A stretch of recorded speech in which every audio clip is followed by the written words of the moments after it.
Hi, I'm your host Jamie Chu, and this is Experience CTN, where we're going to learn more about CTN's volunteers and producers who've supported community media over the past few years. I'm here with Marty Maier, who has been a community producer since 2005. Marty also used to be an intern at CTN back in the day. Welcome, Marty. Hi. Okay, so can you kind of tell us about how you heard about CTN in the first place?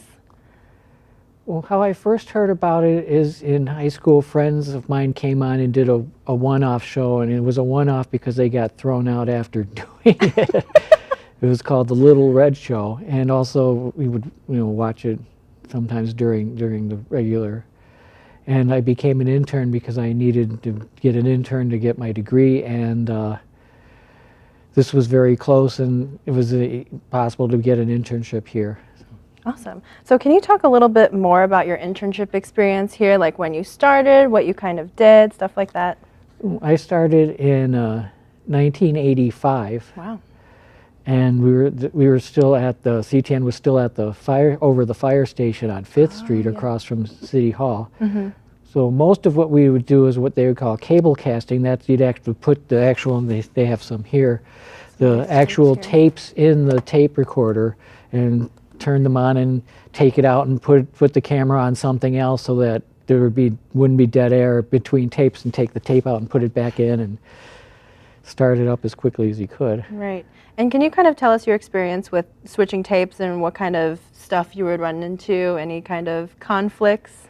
There was one time where there was the education channel, the meeting channel, and the regular CTN channel. I don't know what it's officially called anymore, but and one time I couldn't find, the 5th grade Bader School sing-along or whatever it was, and I switched the order of the tapes, and a couple parents would call in, what happened to the, and then there was one time when I was replaying a council meeting, and the tapes used to be exactly 1 minute long, and one of the council people, Dick Deem, was coming up to his big point at exactly 1 minute into, or 1 hour into the tape, and it ran out right when he was making his point, and he called up and complained and yelled at us a little bit. Yikes. And I'm just telling him, it's just the tape lasts an hour. It's just bad timing. It's not that we hate you because what party you're in. Right. That has nothing to do with it. It's technology. All right. And after your internship experience, what made you want to come back and volunteer so many years later? Well, at Michigan Atheists, we had come up with the idea of doing our own show, and since I'd actually had a degree in this subject, I was kind of the person who had experience in it. So I was one of the people who was, I guess, to lead the project. And we started off with a handful of people, and people would move, because not everybody lives in Ann Arbor, so to come here from Troy or Trenton or something like that is tough. Right. So people would start dropping out bit by bit, so it kind of... It fell onto you. Yes, to a large extent. Right. And can you kind of tell us about your educational background then? What kind of got you into video production in the first place? I'm not sure what got me into video production. I went to Eastern Michigan and majored in telecommunications and film, so I guess I was a film student when I was in Back college. before it was cool, right? It was probably just starting to become cool because there was a point where nobody had that kind of thing except UCLA and USC in California, and maybe New York University. But yeah, that's really cool. I'm glad that you chose us out of all of those different places. And can you kind of talk about how your experiences have varied from being an intern and to now being a volunteer? Maybe the technological advances and how things have changed in that regard. Yes, I mean the technology is much more different. It seems like every time there's a new technology, I feel another lap behind, even though I'm trying to keep up a little bit. But the editing that they have here is very high tech compared to the day we actually had to cut tapes, for audio and tape them together. And oh man. And can you kind of go into that process? Being a child of the digital age, I have no idea how that would have gone over. Just how you would physically have to cut the tapes. Can you kind of talk about that? Well, there was a little pen that you would mark. You'd put a dot on the tape that would mark where you cut it because you couldn't miss, especially if it was music and you were trying to keep the song in beat in rhythm with Right. itself, and you'd have to cut it, and then you'd cut it on an angle, and you'd have a little thing that would hold it, and you'd tape it together. Oh my gosh. And then Very you'd play it and precise. hope it stayed together. So would you tape everything together then as you were cutting it? Is that how you would For fuse them audio, together? for video, it was primitive, but it was still kind of electronic Okay. Okay. editing. It wasn't like film where you actually have to cut the film Oh, together and line up the sprockets and all that kind of stuff. So how would you do like graphics? Did you ever have to do graphics for anything like lower thirds? Actually, I remember you'd have to get a black piece of paper and you'd put white letters on it, Huh. and you'd actually tape the piece of paper with the Oh. things, and then you'd cut away, and somebody pulled it to the next one and would say, camera Bob Smith or whatever. Oh wow. That is very involved. That is very different from how we do it now. All right. And can you talk about how you've learned different things through the CTN workshops? You obviously have to be certified in order to volunteer here. So can you kind of go through what the process was like here? Well, there's different workshops for individual things, and the one I probably had to redo most is editing, because every time there's a new editing system, you have to relearn the editing system to do what you've learned before. Right. And actually, a lot of the editing has a lot more capabilities than I have, and I, know a little corner of it. Right. I know a couple subroutines, and every year something comes up, and I have to learn a visual adjustment subroutine, or how to, play with the audio a little bit. And, next time the picture's too dark, I just go to here and click on this Right. and play with the percentage until it's 31 or whatever is Right. right, Yeah. whatever looks good.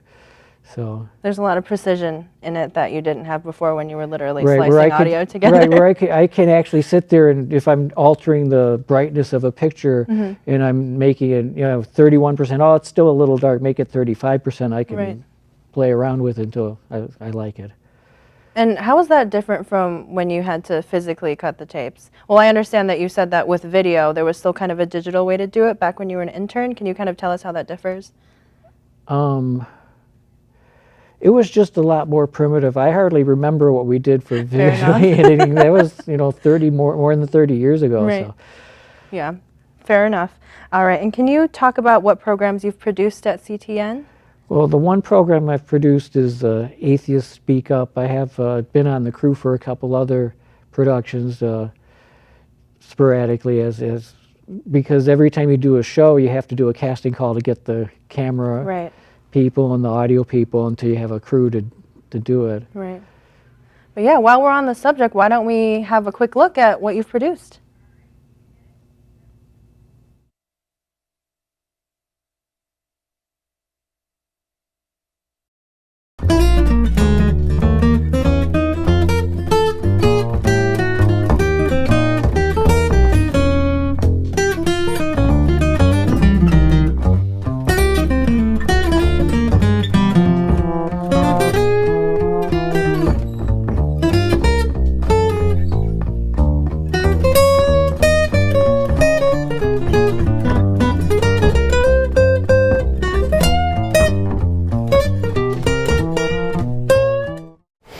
So what do we got here? We've got all of these ideas that, what did the Romans ever do for us? They spread these ideas. And the ones they didn't develop themselves, they got from the Greeks, and gave us this legacy that we now depend on. The idea of building a government on evidence and reason rather than divine revelation. No religion or scriptures involved here.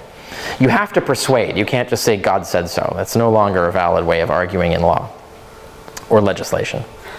The idea of citizenship rather than race or religion defining group membership and responsibilities. The idea of democracy, that people should get to vote on their fate. In the Greek origin of this idea was really everybody votes, just kind of mob rule. Kimberly Veal is the president of and a founder of People of Color Beyond Faith, whose mission is to bridge the gap between the secular and religious communities. She's also host of the Black Freethinkers podcast. Kim's background is in information technology, and she is working to develop IT resources in underdeveloped communities and believes that access to technology can encourage and motivate young people to utilize their talents to create opportunities. She has focused her efforts on moving social justice in the secular community. I'd like to introduce Kimberly Veal. Being in this community, in the secular community, what has happened is it actually made me more compassionate. It made me more understanding. It made me want to reach out to people even more and try to reconcile whatever differences that we may have. And one of the things that I always tell people is that I feel as though we have more in common than in differences. And so what would happen is when I was a believer, when someone would do something, I would just cut them off. It wasn't so much compassion because why? You're a sinner, that's why. It's like,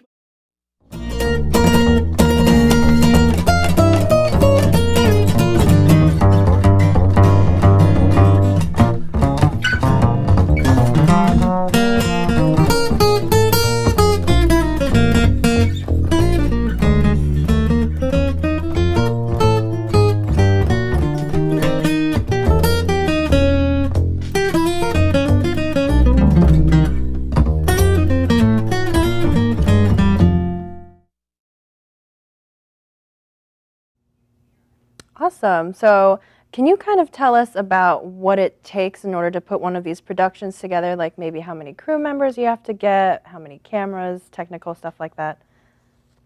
When we do studio shoots, the goal is to get 4. So you have the 2 cameras, an audio person, not counting myself, and then maybe someone who's a floor manager or something like that. Sometimes we just get the minimum 3 and do a lot of the other things in post-production. When we do go out and film something like a speech or an event or something, it's different because it's all, you just bring the camera there and film it and everything is planning once you've got it shot. But when you do a studio production, it's all pre-planning and it's done except for a couple titles and things like that.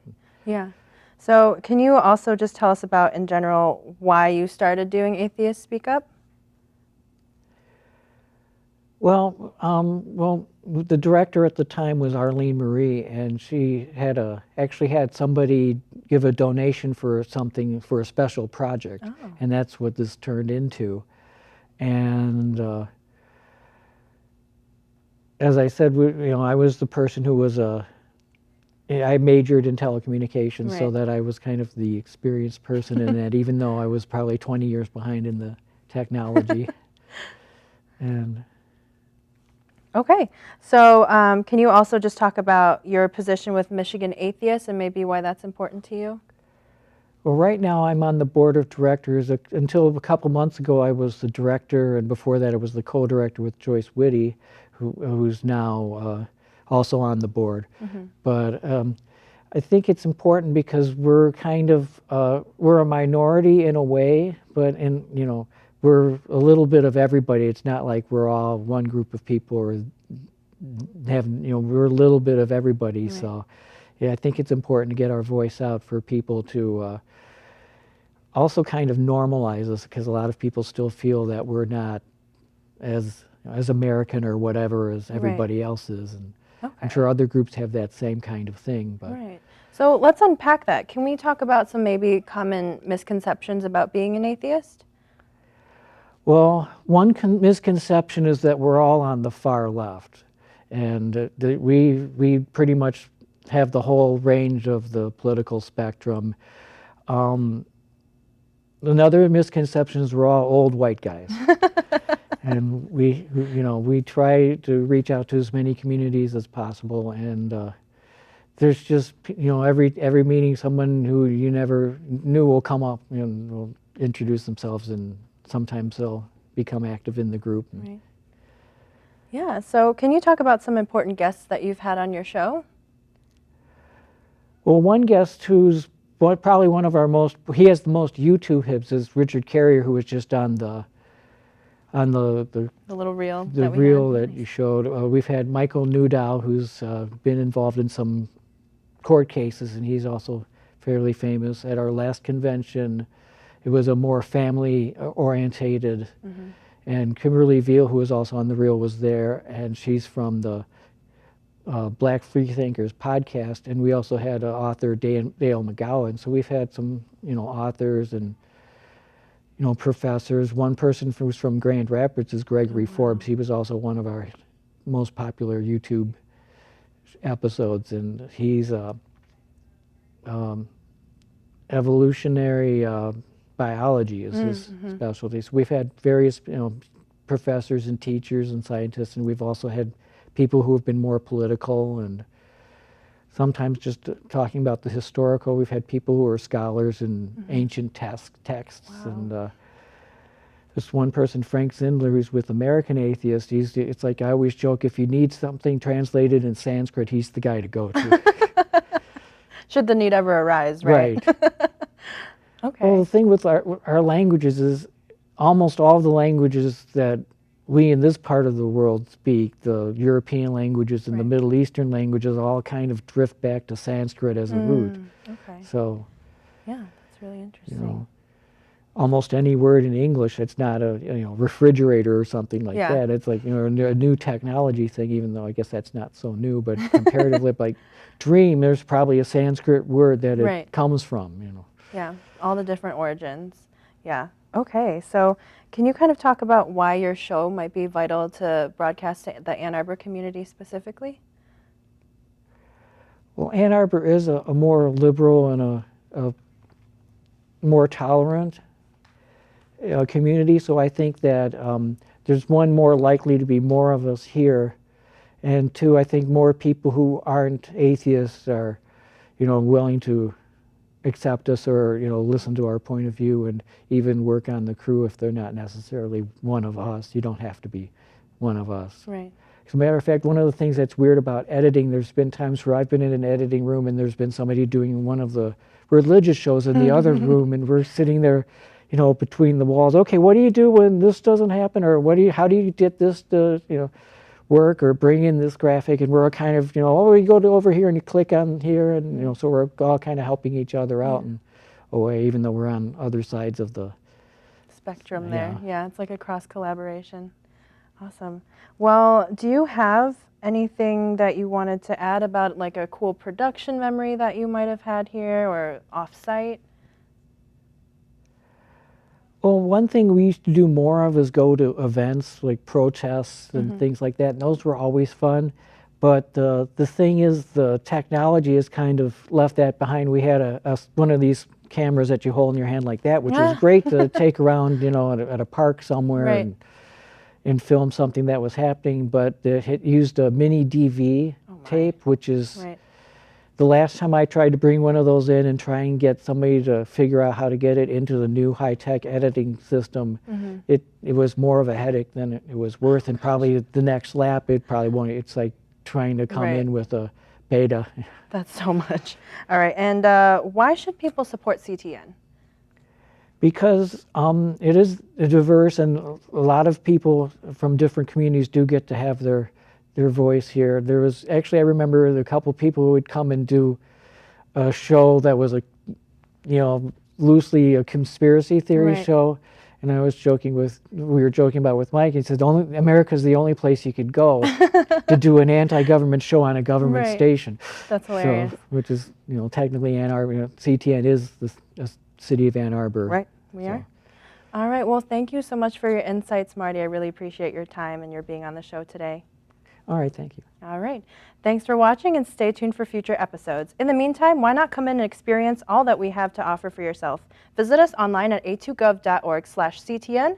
Follow us on Twitter and Facebook at CTN Ann Arbor. I want to thank our crew, Alicia May, Tim Nagai, Chloe Hill, Carter Sherline, and Pamela Mohar. And I'm your host, Jamie Chu. See you next time.